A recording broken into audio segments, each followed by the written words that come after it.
of their capital to not only help them grow their wealth, not only help them make a good ROI, but also help them mitigate tax liabilities. So if you're coming to today's broadcast to learn about tax savings, tax maneuvers that you can do legally, ethically to help you keep more of your money in your pocket, then you're in the right spot. Welcome to Home Invest. My name is Nate Armstrong. I'm the co-CEO. I get to be joined today by Mr. Chris Lavin, co-CEO as well. And we're going to be going through and doing some case studies with you guys. We're going to show you just breakdowns of what you can do by owning real estate investments that also helps you mitigate taxes. So if you want to start to mitigate some taxes, you're in the right spot. We will be opening up for Q&A. I know a lot of you have already submitted questions in advance, so we'll be covering those. There's some pretty savvy folks we've got that are in the attendance right now. I know a lot of you personally. Thanks for coming. And I saw a lot of questions that came in that I know are coming from very, very high level folks. Questions like, what about unrealized gains inside of my IRA? What if I want to do a discounted conversion? All that and more we're going to cover on this broadcast. So I see Paige has got the agenda for us. Awesome, Paige. So here's what we're covering from a formal perspective. We're going to do a little welcome. That's this right now. We're going to go through and understand what tax abatements are. We're going to cover the SARA method. If you don't know what that is, that's the secret method that a family office CPA taught us on how the wealthy people are really saving on their taxes, and in a lot of ways just eliminating the taxes altogether. We'll go through some real returns, like a real tax return. We get to actually look at Chris Lavin's tax return. Chris Lavin is a guy that's started several businesses, sold them, done very well in life. God has blessed him. We get to go through one of his actual tax returns to show you basically what's possible by cutting taxes legally through real estate investing. We'll go through your questions. We'll go through an investment opportunity that we have. So those of you that might be looking for a place to park some capital, we'll go through that and how you can get some tax benefits out of that. And then we'll cover some upcoming events. So we are a faith-forward company. Our company motto is believe in more. If you believe that you can get more out of your returns on your investment, if you believe that you think that the team that's managing your money or being a good steward of it should be doing more good in the world, you're in the right spot. With that said, I'm going to introduce Chris. Chris, are you ready to rock, my friends? Yes, sir. How's everybody doing today? I'm doing amazing. I can't answer for everybody else, but I'm on site at one of our assets. I'll do a 360. I don't know if Philip, if you can jet this out and pin it up for us, but this is an asset that a lot of the partners that are on this call right now, we bought just a handful of months ago. This particular one, it was 2 years ago that people paid 5.7. We bought it for 3.3 million. I'm on site doing a walkthrough today. Amazing deal we got on this one, and we also picked up some significant tax benefits. Chris, before we jump in and show all of these tax savings plays, I want to give people a chance just to get to know you and why this actually matters. All of these tax savings. It's not like I know you personally. You're not just going and buying your third plane right now. You're actually doing things in the world to make a big difference. But let's go back in time a little bit. Before you exited from companies, tell us about who Chris is and why you are the way that you are and so frugal with what you give to the government. Oh, that's a long story. Let's give the short version. So, at 14 years old, I found myself homeless, living behind a dumpster. I was working as hard as I could, trying to stay out of shelters, trying to survive on the streets of New York City, and literally lying behind a dumpster where I got jumped and robbed by three people. I ended up getting stabbed, and I was lying in a pool of my own blood, dying. And I was saved um, by somebody that God sent to my life. It's almost biblical, and I won't get into all of that. But I remember what it was like to be homeless, alone, feeling unloved, feeling that nobody cared about me, and that there was no way out. So God has blessed me over and over again with people, with relationships, and situations that has made me realize that there's more to life than just money. Um, but today, my primary goal is to make sure that that kid that I was doesn't exist in this world anymore, What I mean by that is that it's mine and my wife's goal and vision to make sure that there's no child in this country that is hungry, that goes to bed on knowing or feeling alone or thinking that they're unloved. So our primary goal is to make a difference in that way. So as a result of that, I do this to save as much money. When I say save, I mean keep as much money that I've earned instead of giving it to the government. I believe you give to Caesar what is due Caesar, but I also believe that there are ways for me to keep as much of that money as possible. Because I know one thing for a fact, that the money that I've earned, that I care for, that I take care of, goes to better use than to any government entity or government official or anything like that. And this is not a political statement. I believe this on both sides of the aisle, that the government is bloated. And when my dollar goes to our government, maybe a penny or 2 pennies ends up where it's supposed to be at the end of the day, helping those kids or making a positive impact in the world. It's just the cost of doing business with the government. So I do everything that I can to legally maintain as much of my earnings. And as a matter of fact, the profits that I personally gain from these transactions go toward altruistic measures. I do this primarily for the tax savings from the other businesses and the other revenue streams so that I can affect the world in a positive place. See, our business is not about the profits. Our business is about more than the profits. Since we're doing the right thing, we're affecting people in a positive way. It's unbelievable the profits that come so that we can share and have a positive impact. That's me in 45 seconds. Beautiful. Chris, thank you. Thank you for sharing. And I hope that everybody here, fellow partners, investors, people just even spying on Home Invest, getting to know us a bit. I hope that you can feel and hear Chris's heart. I was actually sitting next to him in the office the other day, and a phone call came in that kind of shocked me. Chris took the phone call, and it was a young man who was behind on rent asking for help. Not in one of the buildings that we own, but it was someone asking for help. And I asked Chris later, I said, Chris, like, do you just randomly help people like that? He said, yeah, I do. He said, it's a little bit of my selfish way of getting to know the people that we get the impact, but we do want to make an impact. We don't want people out in the street. We don't. And so I got to really feel it. It's not just lip service. Chris, so you're one of the few in this world that knows tax savings the way that you do, and you're not a CPA. We're not here to give legal advice, tax advice, stuff like that, but we're going to share just from the heart how smart people that are investing their money right now can actually save on their taxes. And in some cases, straight up eliminate payable taxes for this year. And in my career, I haven't found somebody like you until I found you. And the closest thing that I got to it was back in this is going back about 11 years, 10 years or so. I had a client that was investing money with me and he wanted to go bigger, but before he would go bigger, he required that I met with his family office, and his family office had a CPA. And so I got a little bit nervous about doing that, but I eventually said, okay, let's do it. And I went to the family office. It's this place where they manage all of his money and other really wealthy people's money. And when I met his CPA and his attorney and a few other people, they basically looked at what we were doing and said, hey, this is good, but it can be a lot better. And they rolled out something called the Sarah method that we're going to show you guys today. So Chris and I will break it down for you guys. We'll be going through case studies on this. But this family office explained that when you're buying assets, when you're investing money, it's not just for the return. The return is an essential part naturally, but you should also be getting major tax benefits. And you should be getting tax benefits from different buckets. So we're going to be going through that today. So it's important, if you're the kind that takes notes and that's how you learn, take notes today, please. Type in the chat. You know, you can download this chat when we're all done. If you guys will collectively type in the chat with us at the end of this broadcast, we can get the downloaded chat for you guys, and you'll have a group list of all the notes. These are secrets that are not published open on the internet. You got to do a lot of digging to get them. And so if I could go back 12 years ago and have all this stuff right from the get-go, I would have taken it in a second. So the Sarah method is the breakdown that we're going to do. Paige, just to make sure that I stay on track and agenda-wise, I'm planning on just kind of diving right in, but if you want me to steer a different way, you tell me, okay?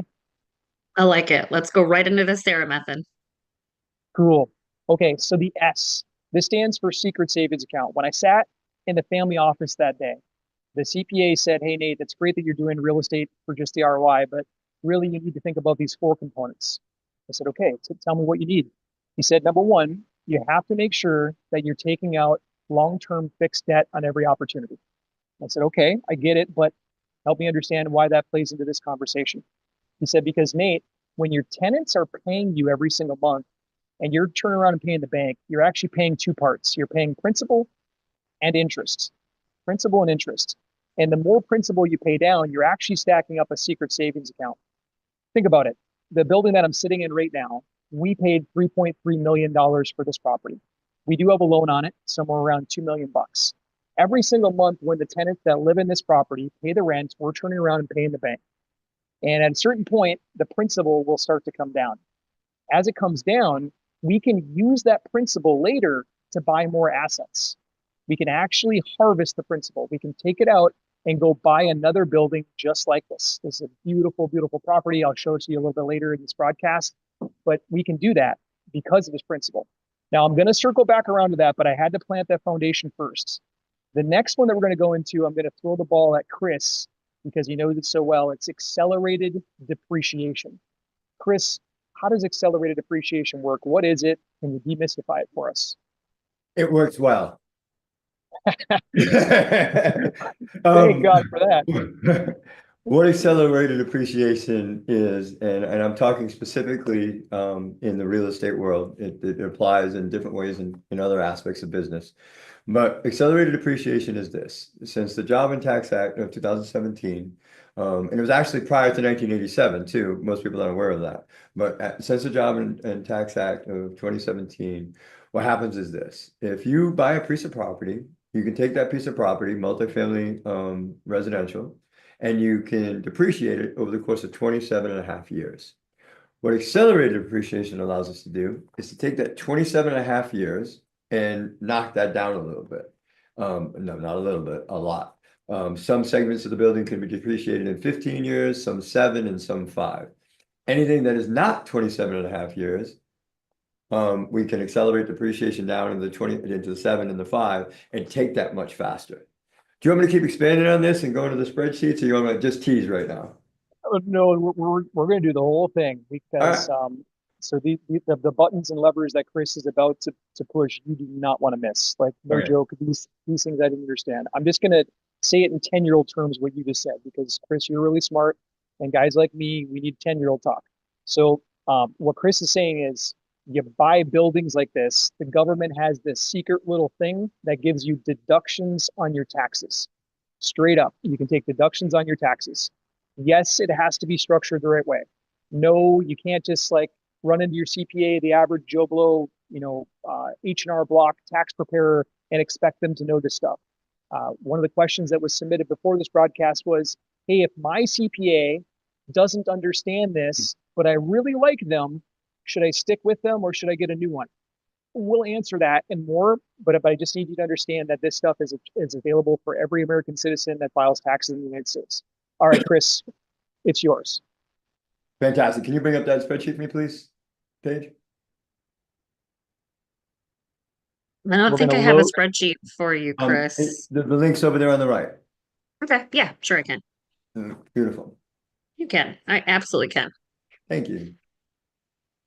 Is this the cost seg study, Chris? Or this is the breakdown of how advanced and bonus depreciation works, and it's done in layman's terms so that we can get it across clearly. And I'm always good with putting things visually, so it should stand by. Can I sit by? Is that okay? Stand by. I'm coming. Okay, you guys are about to get a master class. This is something that most CPAs, they don't get into these weeds. And so I'm going to take a minute while Paige is doing this to answer that question. What should I do if I don't have a CPA that understands this stuff, but I really like them? Chris, I'll let you answer that. I'll give my take quick, but my take is I would have a nice conversation with them and just say, hey, I've graduated to a level where my situation requires someone that really understands this. I don't want to give all of my money to the government when I legally don't have to. I'd rather, exercise that the way that I think is right. So I'm going to graduate to a new CPA. That's the conversation I would have. Chris, 100%. You've probably done this in your life. What would you do? Yeah, 100%. And to take that a step further, right? if you'd like to get an educated CPA, one of the things that we're more than willing to do is to speak to your CPA to help them get educated. Oops, did I just break stuff? It says your screen sharing. I didn't mean to do that. Hey, maybe you can share the spreadsheet because I don't have access to it, sadly. So maybe this helps. Yeah, there you go, Chris. I can see the spreadsheet. If you just press full screen, it'll blow it up on the screen. Beautiful. Beautiful. All right. So listen, I want to go through these numbers real quick. I'm seeming to be having some technical difficulties. Can everybody see this? Yeah, we can see it. It's there you go. Now you're full screen. Perfect. But it appears as my numbers are gone. Oh, here they come. I apologize for these technical difficulties, and there we go. All right. So just to put this really simply, this property is a Pine Tree Path property that we acquired in Georgetown, Kentucky, last year, and I'm going to make it very, very, very easy and straightforward. Can we see these numbers okay? Yes, sir. We can see them. All right. So this is the details of the cost segregation study. Basically, what they're saying is one thing that you can't depreciate is dirt. So that's the land value. And then the 27.5 year property is what the building is, that minus the dirt from the sale price. So we've got a $5.2 million building, yada, yada, yada. And then we break down the other things that we can depreciate for the total acquisition price of just shy of $8 million. What does that look like? What does that mean? So if we were just to break down or depreciate on the 27-year line, we would get literally a $257,000 deduction each year. If we do what's called the cost segregation study, and it's imperative, as a matter of fact, it's the law that in order to do this, you must get what's called a cost segregation study. And what a cost segregation study is done by a specialized engineering firm. They come in and they evaluate the things that we talked about. So for instance, based on the 7.985 acquisition price, they remove the land value, and then they start looking at the individual items and what can be depreciated at 15 years, 7 years, and 5 years. So that's what our cost segregation people did for us. So as a result of doing that, investing in the cost segregation, in the first year, instead of the $257,000 that we get to depreciate, we can depreciate just shy of $1.5 million. Right. So what does that mean to you as an investor? So if you put money into the deal, you'll get a K1 at the end of the first year with a loss on it, not a cash loss, not a valuation loss, a depreciation loss. So you can immediately write your portion, if you're in a syndication, of that $1.5 million right off of your taxes, right? Knock down your income so you don't pay taxes on it. Now, the one cool thing is, well, not so cool, but one thing that you can keep in mind is as a result of the Job and Tax Act of 2017, the first year we could depreciate in bonus 100%, the second year 80%, third year 60%, and we're now in the fourth year, which is 40%. So what that relates to is this. So anything that we can accelerated depreciate, is that the right word? Accelerated depreciate? That's 15, 7, or 5. We can literally take 60% of that total number in the first year. And I'm not trying to get all crazy with numbers or get all accountant on you. So that's why you can transition from the $257,000 to the $1.4.5 million. This is one deal that we did. So another deal that I want to bring up is this deal here. Chris, could I catch you and just recap with you? Okay. I'm talking fast, I know. No, you're good. It's just this stuff so well, and the average person, they're gonna take a second to process. So I just want to put it in neat, simple terms. So we got a 10-year-old boy in my household, and we try to teach him this stuff. So we try to 10-year-old this stuff. Okay, so what Chris is saying is that the IRS knows that the building will wear out, and they additionally know that you're providing housing, you're providing jobs. There's all kinds of things that went into the reasoning behind this tax code. But essentially, they're going to let you take a deduction. You could either stretch that deduction out over 27.5 years, which is what Chris just talked about, or you can accelerate it. You can take it all up front. And that's what Chris is showing you right now. Chris, to the person that says, hey, My CPA says that I shouldn't accelerate this stuff. I should just take it over 27 and a half years. What would you say to them? I would say that your CPA is keeping you from going out there and earning or keeping the maximum potential of your revenue. And the reason that I say that is this. I would much rather, this is two sides of the coin. It's what you earn and it's what you keep. So if you go and earn 200% and give away 125%, it's insane, right? Or if you earn $200,000 a year and give away $125,000 in taxes, that's insane. You'd be better off to, earn $150,000 and just give away $30,000 in taxes. At the end of the day, you're net ahead of the game. So because of this double-sided coin of what you earn and what you keep, if your CPA is telling you, oh no, pay more taxes, pay more in taxes, pay more in taxes, you've got to work harder and harder and harder just to be where you could be as a result of putting some of these principles into practice. I Now- so agree.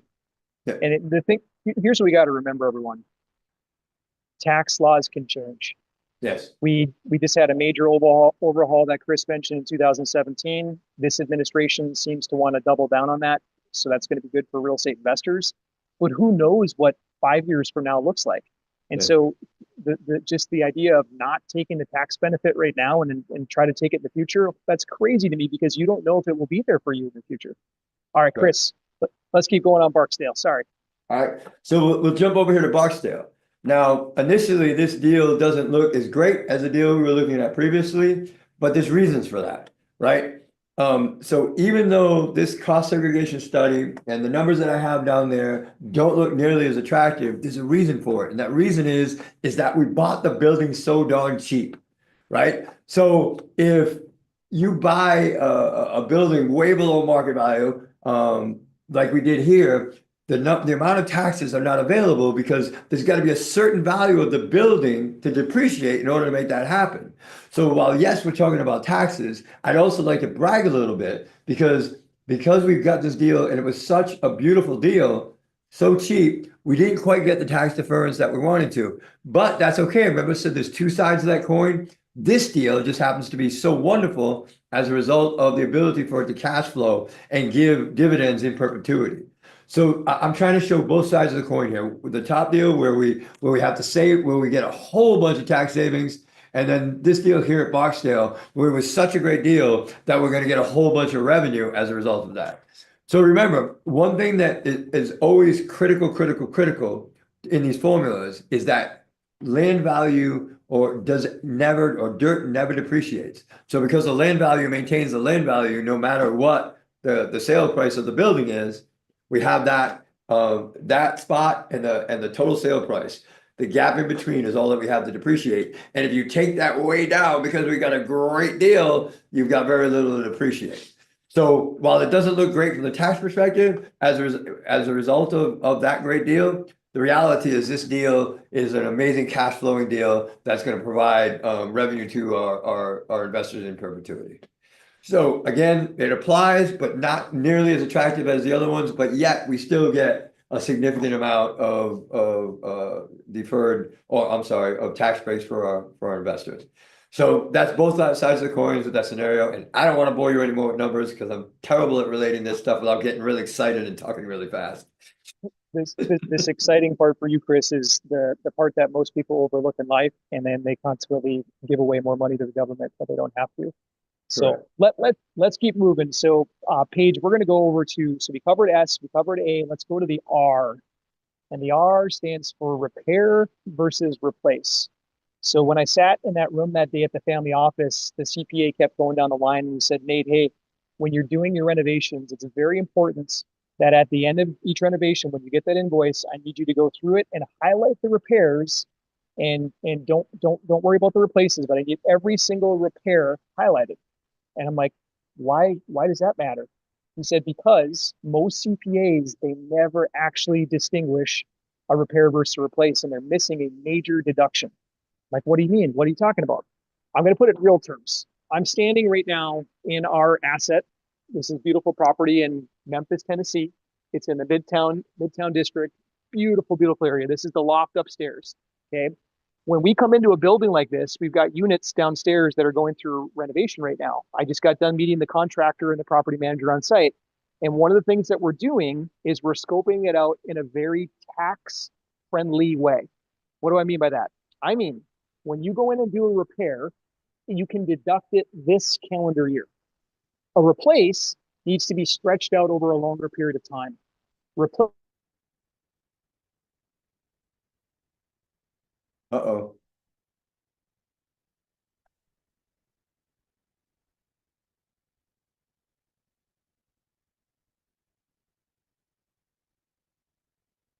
You guys see this concrete floor that's been stained at some point? Somebody might come in here and say, you know what, I'm going to demo this, or I'm going to come in and install new hardwood floors. Something that would be more tax friendly would be, you know what, I'm going to have this sanded and restained. Or if it was hardwood floors, I would sand the floors and restain them. That would be a repair instead of a replace. Now, there are some certain rules and restrictions around that. There's caps and limits to it. I can't get into all of that in this little broadcast, but know that when doing the work, you should.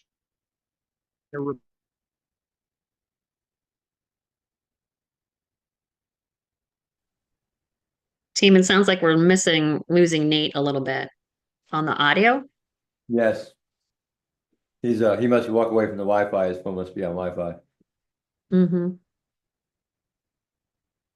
Chris, maybe it's a great chance to just share the information you have on how valuable this is to an enterprise because of this real returns. Whoa, look at that. That is my income tax return check for the tax year 2023 that I got about 6 months ago. If you look at that, it's $53,204. That is a real return that I got from the government. In other words, my CPA prepared for me for worst case scenario to put in so much money and feed the IRS, but because of the tax strategies that Nate is talking about, that we've utilized for me personally, right? I'm not asking you to do anything that we don't do personally. This is the refund I get. So instead of the IRS getting it, not only did I get it, but a bunch of kids that are local to my community benefited from that check. So I see that we got Nate back. Let's get him back up on center stage. You got it. And Chris, I just want to point something out, and I know that you're a humble man, so you won't say this, but that check, a lot of people might get skeptical and say, well, yeah, you must have had losses in your business, or you had a down year, and that's why you got that. I know the opposite is true, but maybe you could just kind of reflect on that. Did you have a good year and still get the refunds, or did it play out differently? So the reality is I earned more money last year than I've earned in the previous 7. And I earn a significant amount of money. It's ridiculous how much I've been blessed. So no, we had a killer year in the business. As a result of that killer year, the business is being sold for an insane amount of money. And no, I earn between contracts, consulting, my general line of business, and everything else I've done. And my wife is also an executive in a national healthcare organization, where she earns a significant amount of money on a W-2 paycheck. And you saw it was her and I on that check. No, we've had one of the best years we've had in 10. We've been blessed with the ability to help a lot of people as a result. And I know that about you, Chris. Thank you for sharing that. So for those of you that are listening in on this right now, I know a lot of you, and some of you that are new faces. Welcome. If you're in a position kind of like Chris, where you're having good years and finances are favorable, they're blessing you right now, but you feel like you're paying the IRS too much, then make sure you pay attention to stuff, because what Chris is doing, he's literally doing it right now in his own life. Everything is 100% above board. So these tax strategies that we're talking about, accelerated depreciation, repair versus replace, these are just things that have to be implemented. They have to be managed well. They have to be executed. And so that's why you want to find competent people that can help you with it. All right. Are we good to go to the next one? We covered repair versus replace. Now we can go on to the last A, I believe we're at. So the last A, Paige, are you able to put up that little Sarah slide one more time for us? I sure can. Yep. Okay, so we've gone through S. We've gone through the first A. Then we're going through repair versus replace. And the last one is appreciation. Now, in residential, you might think appreciation means that my house value went up on Zillow. The neighborhood's gotten more appreciation. In commercial, it's a little bit different. It's not just what the market's doing. It's more in line with what you're doing with the property. Let me put that in 10-year-old terms. The value of a property can appreciate in commercial real estate if you drive the income up, specifically the net income. There's this big measure in commercial real estate. The acronym is NOI. If you're taking notes, type that in the chat for me, NOI. It stands for net operating income. And so what you can do is you can drive the rents up or keep the expenses down or do both. And if you can make your net operating income increase, you actually make the building worth more money. So in real terms, I'm sitting in our building right here. We're this beautiful loft space that's up here. I'm not going to run around it again because I don't want to lose my connection. But this loft space that's up here, we're going to leave that. But the twin building to this, that's part of the same campus, it's right over there through the window. We're going to renovate that loft space over there, and we're going to turn those into more apartments. We're going to put 8 more studios up there. Those 8 additional studios will bring in more rent, which drives our net operating income up. And then what happens is that when the net NOI, net operating income goes up, the building becomes worth more money. It appreciates. That's called force appreciation. So what we do then is we do what the family office told us to do.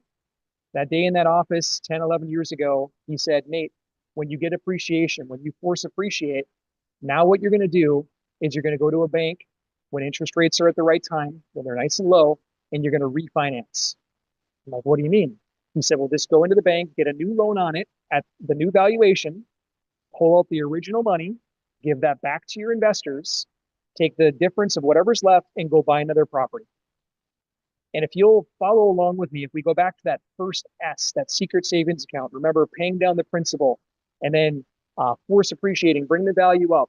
What you can do is you go from 1 property to 2, and then 2 properties to 4 properties, 4 properties to 8 properties. If you're following the trend that I'm putting out for you, just put a 1 in the chat. Put the number 1 if you understand what I'm saying. You go from 1 property to 2, 2 to 4, 4 to 8. This is how you build a portfolio. This is how you get more accelerated depreciation, because when you got that second building, guess what? You're going to repeat the same thing that Chris just got done teaching you. You're going to accelerate the depreciation. You're going to get the tax benefits, and you're building your portfolio. You're building your wealth all as you go. Chris, anything that you would add to that? No, you nailed it, right? You nailed the real estate investing 101, basically. Yeah, cool.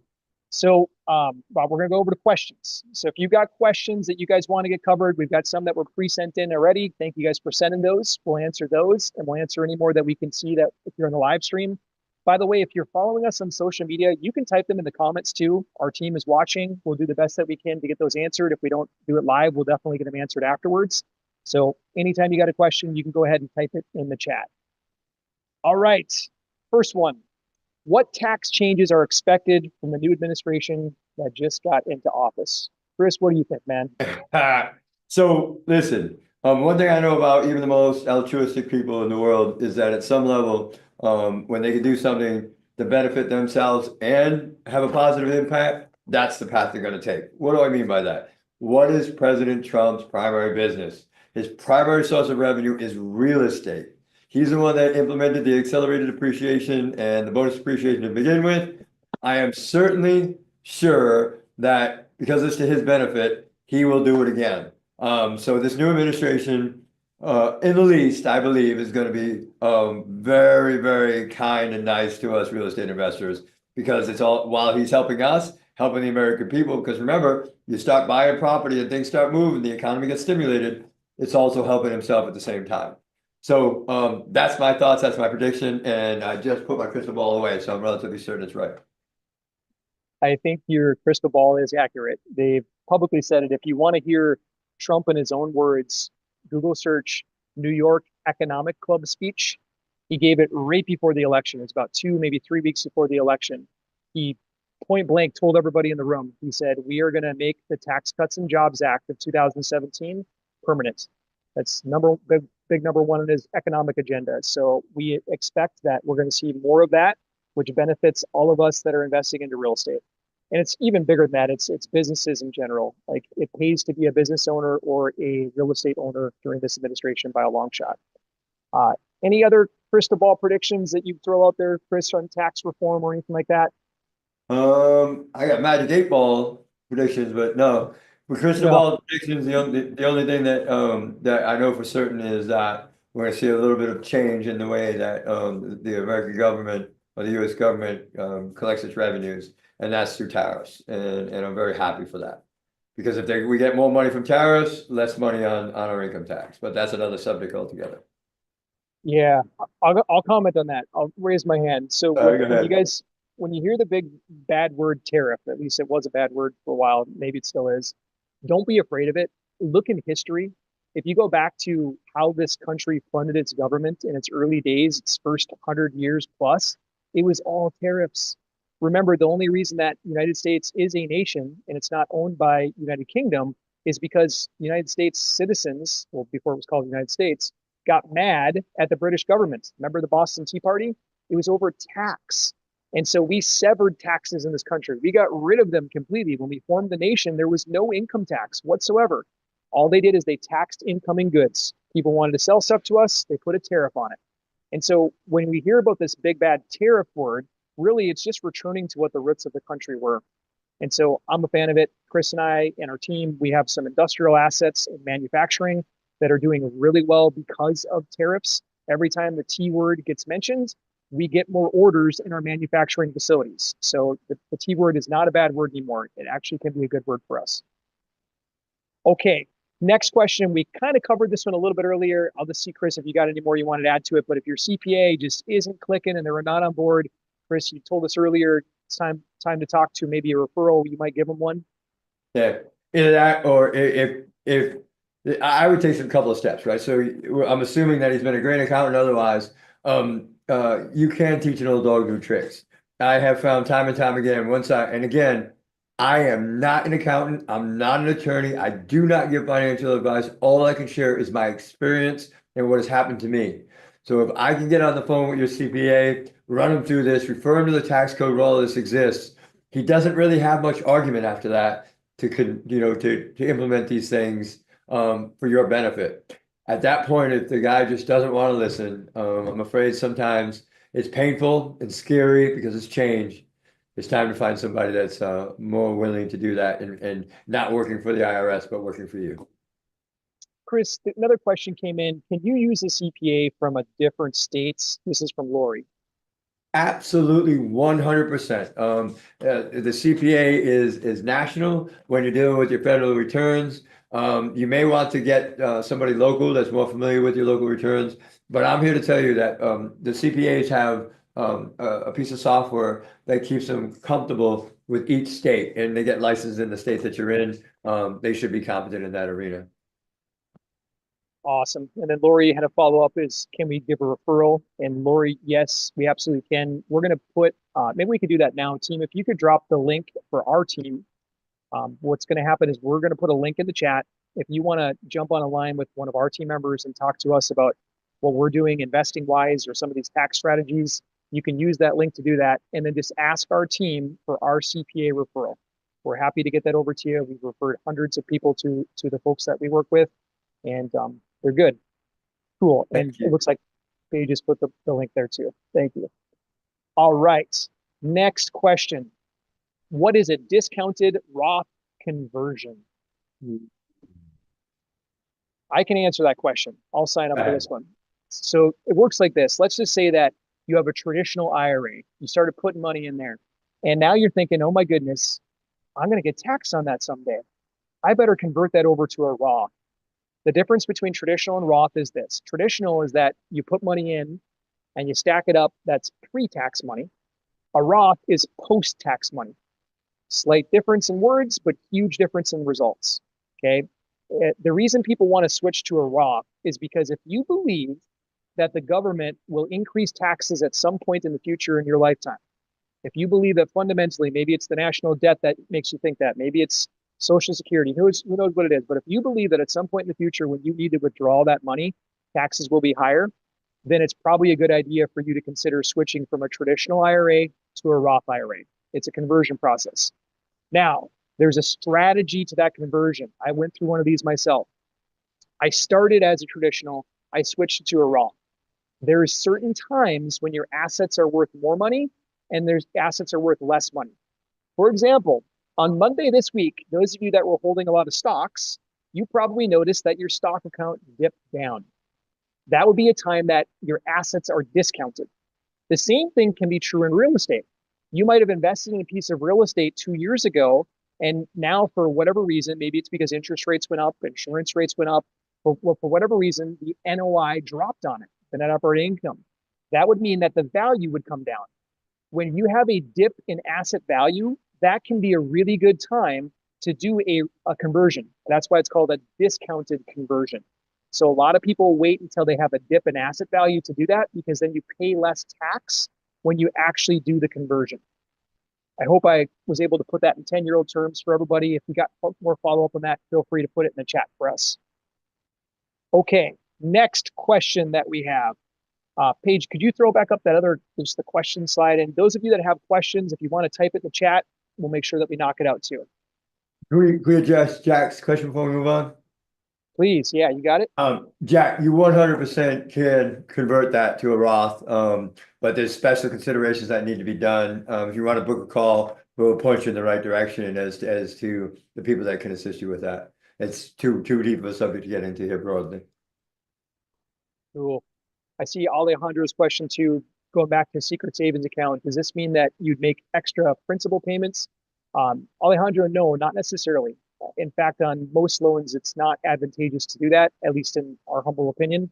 On investment properties like this, you're better off to just take what's already pre-scheduled in the bank payment and let that pay down principal. But what does happen, regardless of whether you made extra or not, just on the straight line regular payments, you are knocking down the principal balance. If you hold that asset for 10 years, you take a huge chunk out of the debt amount that's on it. And so then when you go and do that strategy that we said, refinance, you can take advantage of that equity that's in it. I'll give you an example. Oh, sorry, go ahead, Chris. No, you were ahead. You were going to give an example. I remember the day that I walked out of that family office and I was so excited. I called my CPA and said, hey, the family office CPA says we should do this, this, this, and we can refinance. And my CPA says, no, you're not going to do any of that. I'm like, what are you talking about? He said, well, accelerated depreciation, yeah, it can work for them, but it's not going to work for you. I said, why wouldn't it work for me? He said, well, because Nate, when you sell that asset, you're going to have to repay all the tax on it. It's called recapture. And like my excitement, I was like a child excitement, and then it just got deflated in one phone call. So the next day I called the family office back and I get the CPA back on the phone and I'm like, hey, my CPA says this won't work. And the guy says, yeah, if you don't know what you're doing, it won't. I'm like, okay, clearly I don't know what I'm doing. Tell me. He said, Nate, hey, like you don't have to ever sell the asset. And I'm like, but how would you ever like get the money out of it, get the profit out of it? And he said, Nate, remember that refinance thing we talked about? And I'm like, oh yeah, you can refinance. And Chris, when you refi, how much tax do you pay when you get that big fat check from the bank and you can go buy another property? How much tax do you pay? That is zero, my friend. There is receiving or accumulating debt is not a taxable event. So if I borrow money, I don't get taxed on that money at all. So refi is better than selling. Now, let's just say you had to sell for some reason. You don't like the neighborhood anymore. You needed to get out. How do you avoid getting blasted with taxes when you sell? That's a very simple question. The IRS has made a nice alley for us to walk through, and that's called 1031 exchange.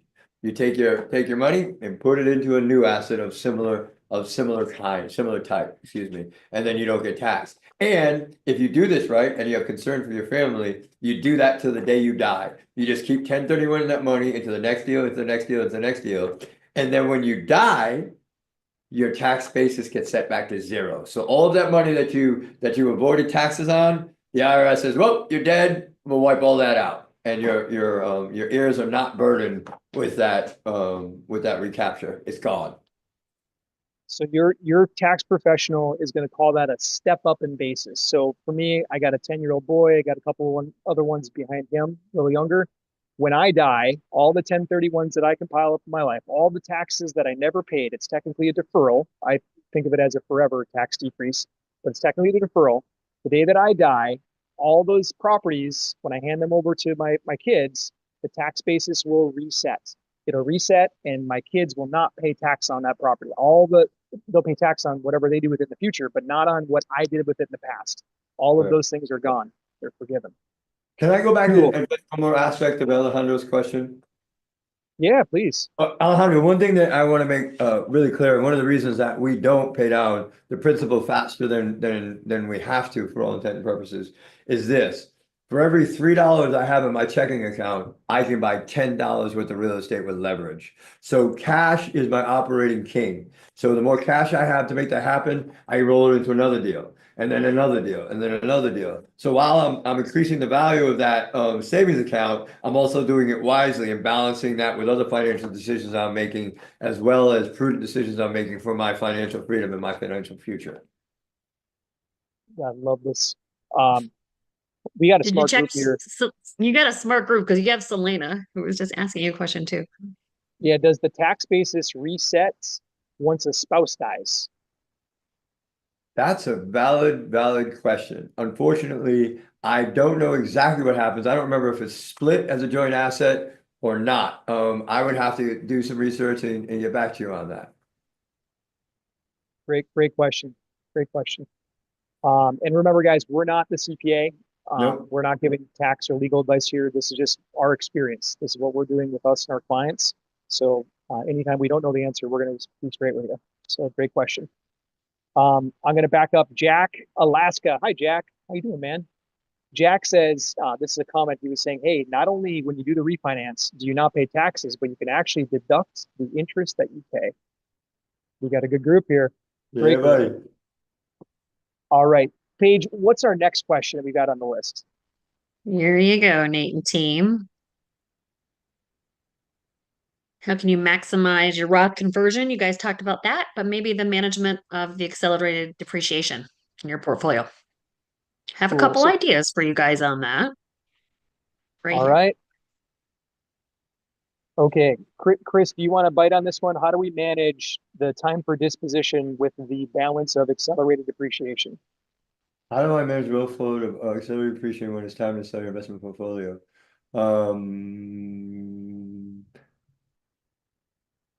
My brain just went into neutral. I'm not completely understanding the question is what's going on.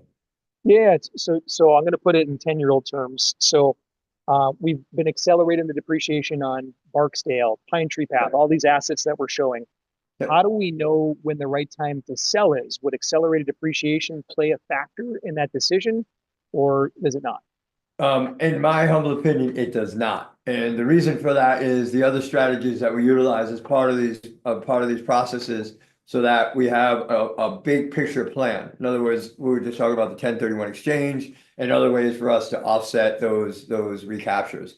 So in my opinion, in my experience, the best thing to do is to keep that out of the evaluation for when it is to sell. And we really go for the highest possible market value based on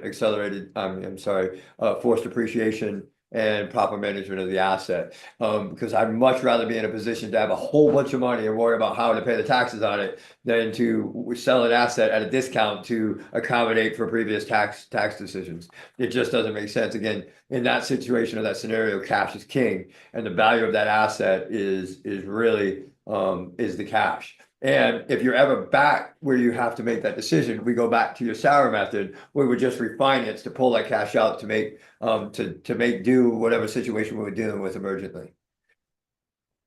That's a perfect answer. And there's not just one size fits all. Yeah. It's not just like one thing is going to be the best. The way that we do it here at Home Invest, though, is as Chris described. We don't let the accelerated depreciation drive when we're going to sell the asset. We let market conditions drive a little bit of that. We let what our net operating income is drive that. Our business plan on these assets is typically to come in, accelerate the depreciation, grab most of it in the first 3 years. So we really suck the tax benefits out in the first 3 years. And then we're going to execute the rest of the business plan by raising NOI to its proper place and either selling or refinancing. but we have that predetermined before we even buy it. We know that well in advance before we pull the trigger. Few people have thrown out the question and comments around a dynasty trust. Jack is asking, which is better, a 1031 or having your assets in a dynasty trust? I'm not familiar with dynasty trust. Chris, you play that game at all? Unfortunately, I can't be an expert at everything, and I'm unfamiliar with the structure of a dynasty trust and would be uncomfortable commenting on it. There you go. When you guys learn, bring it back. Bring it back to home Yeah, desks. we're open for sure. Cool.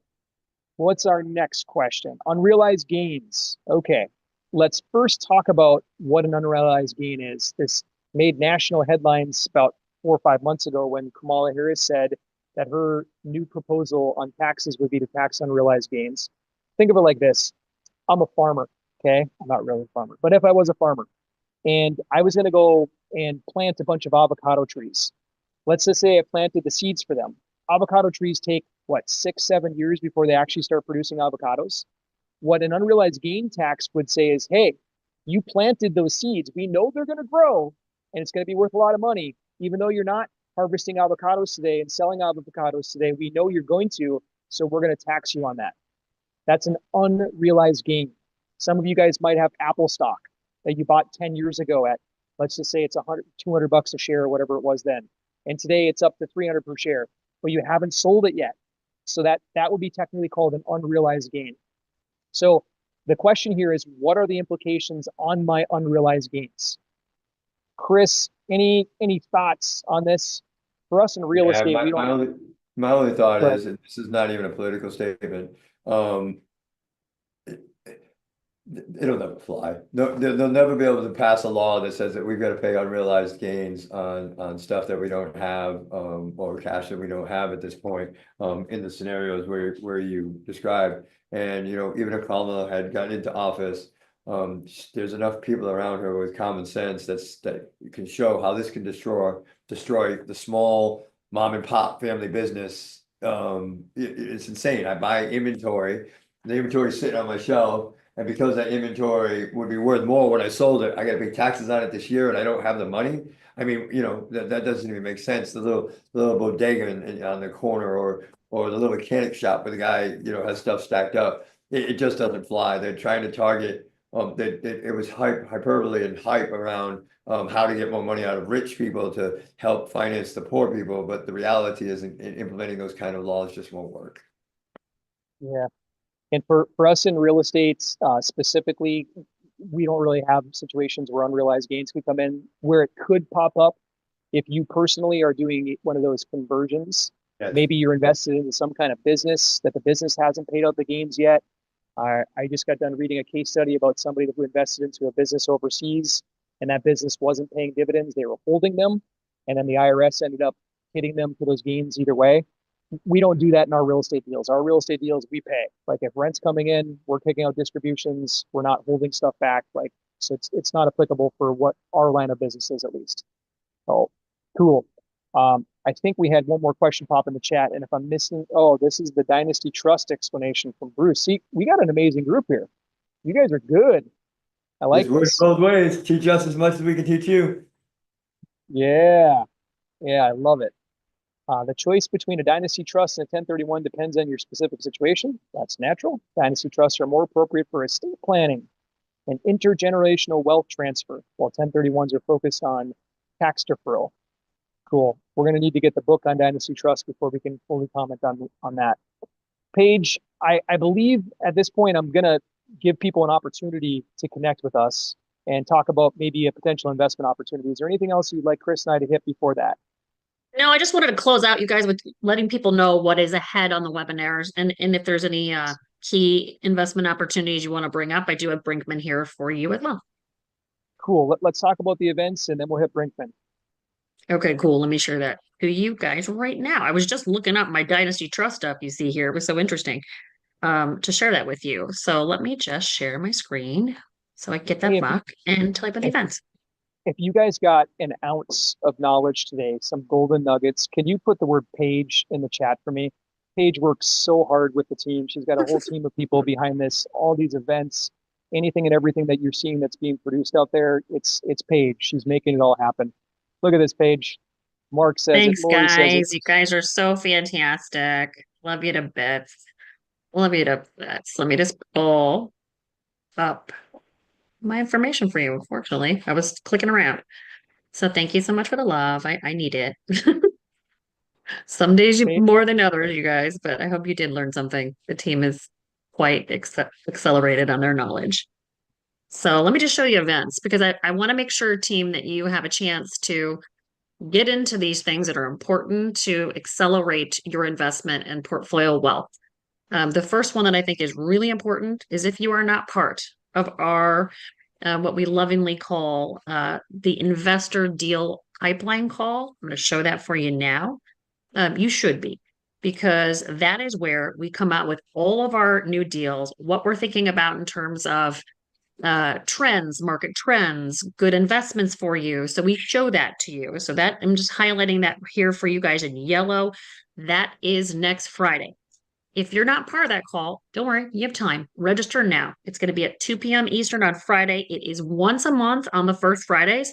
If you're a new investor, you're invited to come in, but it's an invite only call. So all of you are formally invited, and we'd love to have you come in there. And if you're a first timer, we'll just take a post call with you to make sure we can satisfy your needs and make sure that those calls are helpful to you as well. But you're going to see a pipeline of deals. You're going to see trends that are happening. You're going to hear from our advisors on things that you might be able to employ with your portfolio. So that's number one. Every week we do have an OpZone call. They're on Tuesdays. You can literally go to homeinvest.com/zone show at 3 Eastern, and that is a live broadcast. We also invite investors that are thinking about a specific asset strategy to jump in and submit to us any deals that you want us to look at. And Nate and Chris will look at that live on the show and be like, okay, would you buy this? And kind of help you figure out if it's going to match your investment strategies. And then the last thing I want to do is give my team some props because we have opened up a brand new, beautiful office, a headquarters in West Palm Beach. And we're going to invite you guys, if you're in the area, if you want to come down, we'd love to see you in person in West Palm. That is going to be the 20th of February. You have time to book a flight and time to bring your family down to make a weekend of it. So feel free to join us also in Florida. We'll send out invitations shortly, but if you have an interest to get on the short list, go ahead and respond now, and I'll make sure to put you on the list to see us in West Palm. And remember that if you're coming down for education to further your business, i.e. coming to learn about real estate in our office, it's tax deductible, people. Come down on I like Wednesday, that. on Sunday, bring the wife, bring the husband, bring the kids. It's tax deductible. I Spot like on. that. And since Minnesota, where my mom and dad are, was in the negatives the last couple of weeks, they really had a good time in West Palm Beach. So those of you that need to escape the cold, come on down. We'll see you February 20th.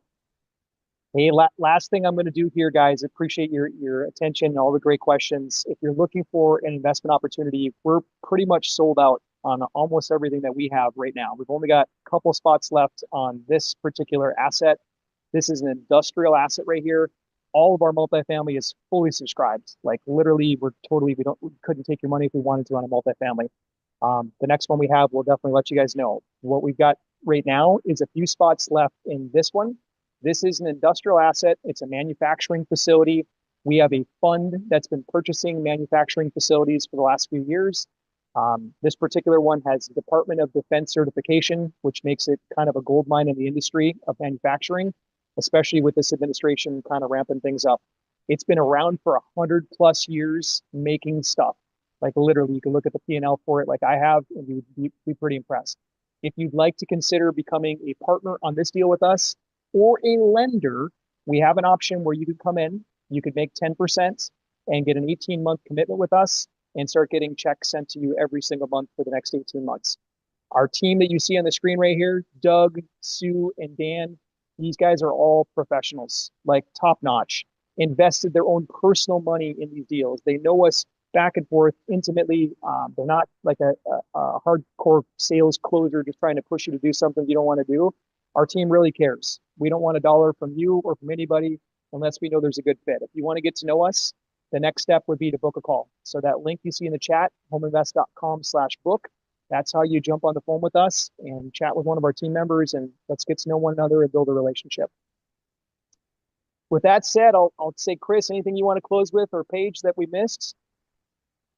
Sure. I actually, you know what? I want to break a cardinal rule. You okay with that? Break away, man. So we've just gone on a contract with a brand new deal in Des Moines, Iowa. Yep. We're starting our due diligence period, but you know, why Des Moines, Iowa? That's crazy. Well, it's actually an up and coming market with great tax benefits for us to be there. So look forward next week for once we get through the initial due diligence process, make sure that the deal is exactly what we expect it to be. And you'll have another opportunity here in the near future to jump on board with Home Invest. And remember, if you invested in Bitcoin or whatever investment several years ago, you wouldn't be in the situation you're in today. You would be much further ahead. So every journey starts with that first step. Don't be sitting 2 years from now saying, I wish I should, wish I could, or I should have.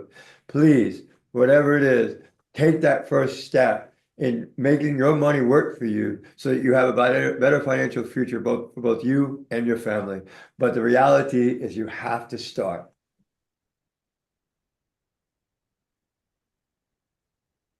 Beautiful. Thank you guys very much for joining us today. We'll see you on the next one. Bye, guys. Bye. Thank you, everybody.